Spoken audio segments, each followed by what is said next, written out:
દેવભૂમિ દ્વારકા જિલ્લાના ભાણવડ તાલુકાના મોરજર ફીડરમાં ખૂબ જ વીજ ધાંધિયા રહેતા હોય ખેડૂતો હેરાન પરેશાન થઈ ગયા છે।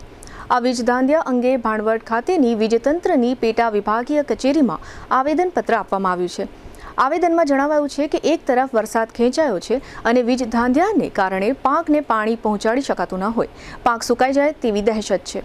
ખેડૂતોએ વધુમાં જણાવ્યું છે કે મોરજર ફીડર વિસ્તારમાં સિંચાઈ માટે જરૂરી એવા 3 ફેઝનો વીજ પુરવઠો વારંવાર ખોરવાઈ રહ્યો છે।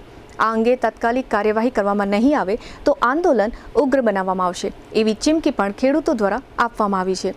આ અંગે એક સ્થાનિક ખેડૂતે આપેલી વિગતો પ્રસ્તુત છે। ઘણા સમયથી મોરજર ફીડરમાં લાઇટ બહુ જાય છે। 8 કલાક વીજળી આપવાના બદલે કલાકમાં 18 થી 20 વખત લાઈટ જાય છે। એક કેરામાં 3 વખત નાકા વાળીએ ને તોય ખેડૂતનું પૂરું થતું નથી અને વારંવાર રજૂઆત કરવા છતાં કાંઈ જવાબ દેતા નથી। ફોન કરે ફોનમાં જવાબ દેતા નથી। તો આ માટે અમે બધા ખેડૂતો આજે આવેદનપત્ર આપવા આવ્યા છીએ।